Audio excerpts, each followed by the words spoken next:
उन लोगों को सत्ता से बाहर करेंगे। साथियों, चौधरी देवीलाल ने इसी धरती से ऐलान किया था और कहा था कि आप मुझे आशीर्वाद दोगे तो मैं ऐसी परंपराएं हरियाणा प्रदेश में शुरू करूंगा जो आज तक देश में किसी ने लागू नहीं करी। चौधरी देवीलाल ने सबसे पहले अपने संबोधन में, अपने भाषण में हरियाणा प्रदेश के लाखों लोगों को संबोधित करते हुए कहा था कि अगर आप मुझे सत्ता सौंपोगे तो मैं हरियाणा प्रदेश के हर बुजुर्ग जिसकी उम्र 60 वर्ष होगी उसको 100 रुपया माहवार पेंशन देकर के सम्मान देने का काम करूंगा। साथियों, चौधरी देवीलाल ने इसी धरती पे वायदा किया था और कहा था कि आज मेरे प्रदेश का किसान कमजोर है, आज मेरे प्रदेश के मजदूर की अनदेखी हो रही है, आज छोटा दुकानदार पिस रहा है। इसलिए मैंने ये फैसला ले लिया कि हरियाणा प्रदेश में सत्ता में आने के बाद जहां किसान का, छोटे दुकानदार का और गरीब मजदूर का 10-10 हजार रुपये का कर्जा माफ करूंगा, वहीं कहा था गरीब की बेटी की शादी में दिक्कत कठिनाई ना आए उसके लिए 5100 रुपये कन्यादान के भी देने का काम करूंगा। मुझे अच्छी तरह से याद है, चौधरी बंसीलाल मुख्यमंत्री थे। चौधरी बंसीलाल कह रहे थे चौधरी देवीलाल तो बका रहे हैं, लेकिन चौधरी देवीलाल ने कहा कि मैं कानून बना दूंगा। और आपके आशीर्वाद से जब मुख्यमंत्री बने, चौधरी देवीलाल ने विधानसभा में कैबिनेट की पहली बैठक बुला करके अपने कैबिनेट सेक्रेटरी को आदेश दे दिया कि जाओ लिख करके लेकर के आओ, 100 रुपया माहवार पेंशन 60 वर्ष के बुजुर्ग को दूंगा। लिख के लाओ 100 रुपया माहवार पेंशन, नीचे लिखो 10,000 के कर्जे माफ, और उसके नीचे लिखो 5100 रुपये कन्यादान के। वो तीनों बातें लिख करके कैबिनेट में आई। चौधरी देवीलाल ने कैबिनेट से पास करवा के और तीनों के तीनों आपसे किए हुए वायदों को पूरा करने का काम किया था। साथियों, इस धरती ने हमेशा हमें ताकत दी। उसके बाद जब जब भी हरियाणा प्रदेश में बदलाव आए, हरियाणा प्रदेश में पिछले 20 वर्षों से 10 वर्ष की कांग्रेस पार्टी का राज है और इन 10 वर्षों में भारतीय जनता पार्टी इस प्रदेश में सत्ता में रही है। साथियों, मैं बात करूं कांग्रेस के 10 साल के राज की, तो कांग्रेस के राज में केवल और केवल हमारे कृषि प्रधान देश को इस भूपेंद्र सिंह हुड्डा ने CLU प्रधान प्रदेश बनाने का काम किया था। किसानों की 72,000 एकड़ जमीन को दफा 4-6 के नोटिस दे करके किसान को औने पौने दाम पे बेशुम कीमती जमीन को बेचने पे मजबूर कर दिया था। कांग्रेस पार्टी के 10 साल के राज में अनेक ऐसे घोटाले हुए थे कि पूरे देश में कांग्रेस पार्टी की वजह से पूरी दुनिया में हमारा देश बदनाम हो गया था। उसके बाद के जो 10 साल थे भारतीय जनता पार्टी के, अगर मैं उसकी विस्तार से चर्चा करूंगा तो बहुत लंबा समय लग जाएगा। साथियों, भारतीय जनता पार्टी का राज बनने के बाद जहां देश के प्रधानमंत्री नरेंद्र मोदी ने लोगों के साथ बड़े बड़े वायदे करके सत्ता में आए थे, सत्ता में रहते हुए जो वायदे लोगों से किए पूरा करना चाहिए था, वायदे पूरे करने की बजाय लोगों को परेशानी कैसे हो इस तरह के फैसले लेने शुरू कर दिए। याद होगा मोदी जी कहा करते थे हर घर में 15-15 लाख दूंगा। ये भी कहा था कि कांग्रेस के राज में जो धन लूट करके विदेश के बैंकों में जमा कराया गया है वो काला धन वापिस लाऊंगा, हर आदमी के खाते में 15-15 लाख जमा कराऊंगा। जब सरकार बनने के बाद पूछा गया पैसा दिया नहीं तो कहने लगे जुमला था। वहीं साथियों, किसान के साथ बड़ा धोखा किया। ये कहा था कि स्वामीनाथन की रिपोर्ट को लागू करूंगा। ये भी कहा था कि 2022 के अंदर किसान की फसल के दाम 2 गुना कर दूंगा और कहा था MSP का कानून बना दूंगा। 13 महीने तक किसान को दिल्ली के चारों तरफ बॉर्डर पे बैठा करके 750 से ज्यादा किसानों की शहादत लेकर के मोदी को समझ में आया था कि किसान मर सकता है लेकिन घर वापसी नहीं करेगा, इन तीनों काले कानूनों को खत्म करा करके जाएगा। एक समय उस वक्त ऐसा भी आया था जब मैं उस किसान आंदोलन के अंदर आप लोगों के आशीर्वाद से किसानों के साथ लड़ाई लड़ रहा था, खड़ा था। मुझे किसान नेताओं की तरफ से ये कहा गया कि अगर सही मायने में आप हमारे मददगार हो, हमने पूरे देश के राजनेताओं के बीच में एक बात रखी है कि अगर आप हमारी मदद करना चाहते हो तो पहले पदों से इस्तीफा देकर के आओ, आप भी कोई बड़ा फैसला लो। मैंने अपने साथियों से बात करी और फैसला लिया कि हम चौधरी देवीलाल जी की नीतियों को आगे बढ़ाएंगे, हम उनके दिखाए हुए रास्ते पे चलेंगे। और फैसला ले लिया कि 26 जनवरी तक या तो तीनों काले कानून खत्म हो जाएंगे, अगर ये काले कानून खत्म नहीं किए गए तो 27 जनवरी को इस्तीफा दे करके किसानों के साथ खड़ा हो जाऊंगा। 26 जनवरी को काले कानून खत्म नहीं हुए थे। 27 जनवरी को विधानसभा में जाकर के अध्यक्ष के मुंह पे इस्तीफा मार के और 27 जनवरी को किसानों के बीच में जाकर के खड़ा हो गया था, किसानों की लड़ाई लड़ी और तब तक उस लड़ाई में उनके साथ रहा था जब तक किसान के साथ सरकार की तरफ से जो भेदभाव किया जा रहा खत्म नहीं हो गया था। साथियों, भाजपा के राज में न केवल महंगाई बढ़ी, भ्रष्टाचार बढ़ा, भाजपा के राज में कानून व्यवस्था खत्म होगी, वहीं हमारे पढ़े लिखे नौजवान को जमीन बेच करके विदेश जाने पे मजबूर होना पड़ा, बेरोजगारी बढ़ गई। उसके साथ साथ साथियों, जहां बेरोजगारी बढ़ी है वहीं हमारे प्रदेश के अंदर नशा बढ़ गया, अपराध बढ़ गया। आज इस प्रदेश का किसान दुखी है, आज इस प्रदेश का मजदूर दुखी है, आज इस प्रदेश का व्यापारी और कर्मचारी दुखी है। आज पूरा प्रदेश इस भारतीय जनता पार्टी को सत्ता से बाहर करना चाहता है। वहीं साथियों, जो कांग्रेस पार्टी सत्ता के सपने ले रही है, जो कांग्रेस पार्टी रोजाना ये कह रही है कि हम सत्ता की तरफ बढ़ रहे हैं, हम सत्ता में आ रहे हैं, उस पार्टी की हालत ऐसी है, उनके नेताओं के बोल इस किस्म के हैं कि आज वो हमारी दलित महिलाओं को अपमानित करने का काम करते हैं। आज उनके नेता इस किस्म की भाषा का प्रयोग करते हैं जो मैं आपके सामने बोल करके बता भी नहीं सकता। आज उनके पास चुनाव लड़ाने के लिए उम्मीदवार भी नहीं है। आज हाशिए पे कांग्रेस आकर के खड़ी हो गई है। आज तो साथियों, कांग्रेस सत्ता में आने के लिए किस तरह के लोगों के साथ लुभावने वायदे करने का काम कर रही है। मैं पिछले दिनों अखबारों में ऐड देख रहा था, उन ऐड में लिखा हुआ था कि अगर कांग्रेस पार्टी सत्ता में आएगी 300 यूनिट बिजली फ्री कर देगी, लिखा हुआ था कि 6000 पेंशन कर देंगे, उसमें लिखा हुआ था गरीब को 100 गज का प्लाट दे देंगे। उसमें अनेक ऐसे वायदे लोगों के साथ कर रहे थे और ये कह रहे थे कि आप हमें सत्ता में लेकर के आओ। ये केवल सत्ता का लॉलीपॉप था, ये केवल आपको लुभाने की बात थी। वायदे तो पूरे किए थे चौधरी देवीलाल ने, और जो वायदे हम आपके बीच में करेंगे, हम आपसे वायदा करते हैं चौधरी देवीलाल की नीतियों को आगे बढ़ाएंगे। और जो वायदा आज मैं आपके बीच में करके जाऊंगा, उन वायदों को बहुजन समाज पार्टी और इंडियन नेशनल लोकदल पार्टी की सरकार बनने के बाद हम पहली कलम से पूरा करने का काम करेंगे। वायदे अगर पूरे किसी ने किए तो उत्तर प्रदेश के अंदर बहन मायावती ने मुख्यमंत्री बनने के बाद किए थे।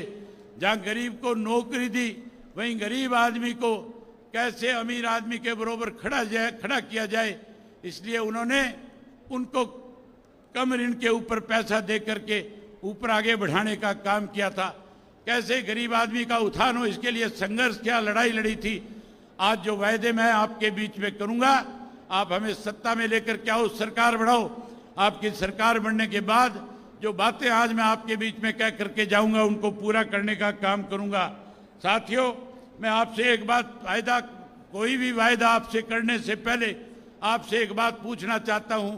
अगर आप मेरी बात से सहमत होंगे तभी मैं आपके सामने अगली बात रखने का काम करूंगा। मैं आपसे पूछना चाहता हूं, क्या आपको मेरी कही हुई बात पे विश्वास और भरोसा है या नहीं है? आपको यह विश्वास है कि जो बात मैं आपके बीच में कह करके जाऊंगा, सत्ता में आने के बाद उसको पूरा भी करके दिखाऊंगा? अगर आप मेरी बात से सहमत हैं तो एक बार दोनों हाथ उठा करके कहो कि सहमत हैं। साथियों, चौधरी देवीलाल जी ने 100 रुपया पेंशन बढ़ाई थी, आज से 35 वर्ष पहले बढ़ाई थी। वो 100 रुपया आज के 10,000 से भी ज्यादा है। आज किसी ने पेंशन बढ़ाई तो चौधरी ओम प्रकाश चौटाला जी ने उसको आगे बढ़ाने का काम किया था। साथियों, कांग्रेस के लोग कह रहे हैं 6,000 करेंगे। मैं उन कांग्रेसियों से पूछना चाहता हूं, 10 साल राज था, काम मर गए थे तुम, तब तुमने पेंशन क्यों नहीं बढ़ाई? आज केवल लालच दिया जा रहा है। ये रीत चौधरी देवीलाल ने चलाई थी, इस रीत को आगे चौधरी ओम प्रकाश चौटाला ने बढ़ाया था और इसको और आगे ले जाने का काम बहुजन समाज पार्टी और इंडियन नेशनल लोकदल पार्टी दोनों मिलकर के करेगी। हम 100 रुपये वाली पेंशन 7500 रुपया महीना करके बुजुर्गों का मान सम्मान बढ़ाने का काम करेंगे। वही साथियों, आज हमारे प्रदेश में बेरोजगारी देश में सबसे ज्यादा है। 2 लाख से ज्यादा पद सरकारी नौकरियों के खाली पड़े हैं। मैं अनेक गांवों में गया हूं, छोटे छोटे बच्चे जो है पलायन करके विदेशों में अपनी जमीनें बेच के, हम उन बच्चों के लिए अच्छी पॉलिसी बनाने का काम करेंगे। और वहीं हर घर से एक पढ़े लिखे नौजवान बच्चे को, चाहे वो बेटा है बेटी है, उसको सरकारी नौकरी कानून बना करके देने का काम करेंगे। जो बच्चा नौकरी से वंचित रह जाएगा उसे मायूस नहीं होने देंगे। हम उस बच्चे को जब तक नौकरी नहीं लग जाएगा 21,000 रुपया बेरोजगारी भत्ता दे करके उसका मान सम्मान बढ़ाएंगे। वहीं उसके साथ साथ हमारी लाखों हजारों की संख्या में माताएं बहनें आई बैठी है। मोदी इनसे झूठ बोल रहा था, कह रहा था कि मैं माताओं बहनों को चूल्हे से पूछा छुड़ा दूंगा, कहता था घर घर में गैस का कनेक्शन पहुंचा दूंगा, गैस का सिलेंडर मुफ्त में दूंगा। आज कांग्रेस वाले कहते हैं 500 का कर देंगे। ये 10 साल में जो 250 रुपये में चौटाला साहब के राज में मिला करता था, इन्होंने महंगा किया था, महंगाई बढ़ाई थी। ये लोग आज केवल बरगलाने के लिए, आज केवल वोट हासिल करने के लिए इस तरह की बात कहते हैं। आपको माताओं बहनों को चिंता करने की जरूरत नहीं है। आप सरकार बनाओ, संगठन की सरकार बनने के बाद फिर मैं भरी सभा में आपसे वायदा करता और कहता हूं कि सरकार बनने के बाद महीने की 1 तारीख को हरियाणा प्रदेश की बहुजन समाज और इंडियन नेशनल लोकदल पार्टी की सरकार की तरफ से आपको गैस का सिलेंडर हर महीने मुफ्त में मिला करेगा। जहां आपको गैस का सिलेंडर फ्री में दूंगा, वहीं माताओं और बहनों को 1100 रुपये उस सिलेंडर के साथ आपके खाते में जमा कराऊंगा, ताकि आपकी रसोई बढ़िया चले, किसी किस्म की दिक्कत ना आए। वहीं उसके साथ साथ साथियों 4 काम और करूंगा। मुफ्त में पानी पीने का हर घर में टूंटी पहुंचा करके देने का काम करेंगे। ये तो बिजली के कहते हैं 300 यूनिट माफ करेंगे, मैं कहता हूं बिजली के मीटर पड़वा करके मनोहर लाल खट्टर के घर भिजवा दूंगा। हर किसी को डोमेस्टिक लाइट का 1 नया पैसा बिल नहीं भरना पड़ेगा, पूरा बिजली का बिल माफ करेंगे। सोलर सिस्टम लगाएंगे गांव गांव में और हर गांव में बिजली की सप्लाई मुफ्त में देने का काम करेंगे।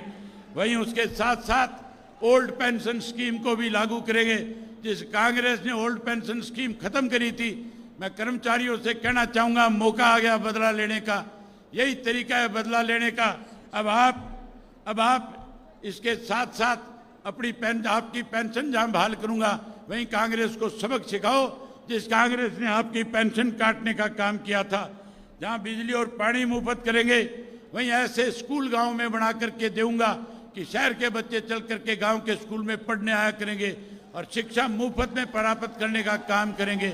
वहीं उसके साथ साथ परमात्मा ना करे कोई बड़ा बुजुर्ग या कोई भी घर का मेंबर बीमार हो जाए, साथियों कांग्रेस वाले कहते हैं 20 लाख तक का इलाज मुफ्त कराएंगे, कोई कहता है 10 लाख तक का कराएंगे। मैं आपसे भरी सभा में कह रहा हूं, आप सरकार बनाओ, हरियाणा प्रदेश का नागरिक परमात्मा ना करे कभी बीमार हो, हरियाणा स्वच्छ स्टेट बन करके रहे। अगर कोई बीमार हो जाएगा तो चाहे कलकत्ता बंबई जाके भी इलाज कराए, हम उसका इलाज मुफ्त में कराने का काम करेंगे, 1 पैसा उसका खर्च नहीं होने देंगे। वहीं उसके साथ साथ साथियों आज जो नौकरियां, जिस तरह से आज हरियाणा प्रदेश के अंदर पर्ची खर्ची की बात की जाती है, ये पर्ची खर्ची वालों के तो करोड़ों करोड़ों रुपए दफ्तरों में पकड़े गए हैं।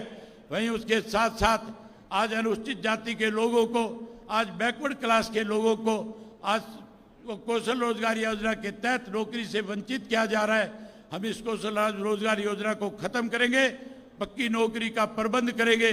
और वहीं उसके साथ साथ जो आंगनवाड़ी वर्कर है, उसके साथ साथ जो आपकी आशा वर्कर है, और उसके साथ साथ जो सफाई का कर्मचारी है और उसके साथ जो आपका नरेगा का कर्मचारी है, हम उनको पक्का करने का काम करेंगे। वही नरेगा के मजदूर की दिहाड़ी 700 रुपया करने का काम करूंगा और उसके साथ 365 दिन काम मिले इसका भी इंतजाम करके देने का काम करूंगा। वहीं साथियों, गरीब आदमी को 100 गज के प्लाट देंगे।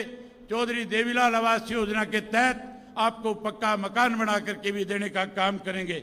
वहीं आज हर व्यक्ति पोर्टल से दुखी है, परेशान है, हर कोई पोर्टल बंद करवाना चाहता है। मैं आपसे पूछना चाहता हूं, क्या आप भी पोर्टल बंद करवाना चाहते हो कि नहीं चाहते हो? अगर पोर्टल बंद कराना चाहते हो तो बोल के बताओ पोर्टल बंद होना चाहिए। आप पोर्टल बंद कराना चाहते हो, सरकार बनाओ, सारे पोर्टल खत्म कर देंगे, केवल और केवल राशन कार्ड होगा जिससे आपको सारी सुविधाएं प्रदान करने का काम करेंगे। ये सारी बातें आपके सामने कहने के लिए आज आपके बीच में आया हूं। मैं उम्मीद करूंगा कि 5 तारीख तक दोनों पार्टी के कार्यकर्ता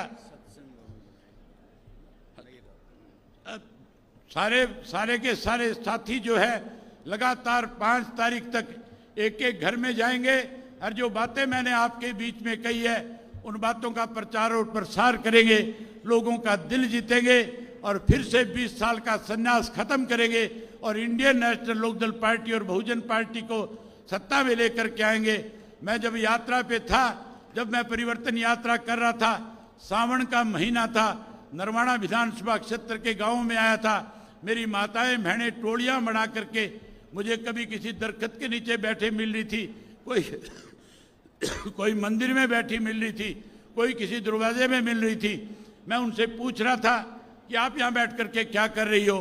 कह रही है सावन का महीना है, हम सत्संग कर रही हैं। मैंने कहा सत्संग के लिए कोई जगह नहीं है। कहने लगी हमारे पास कोई जगह नहीं है। मैं माताओं बहनों को विश्वास दिलाता हूँ, सरकार बनने के बाद हर गांव के अंदर माताओं और बहनों के लिए सत्संग भवन बना करके भी देने का काम करूंगा। साथियों, बातें बहुत सारी थी आपके बीच में कहने के लिए, लेकिन बहन मायावती जी को वापस जाना है। इनके हेलीकॉप्टर की उड़ान 3:30 बजे से बाद में उनको दिक्कत आएगी, इसलिए मैं आपके बीच में आपका समय न लेकर के आप सबसे एक आग्रह करूंगा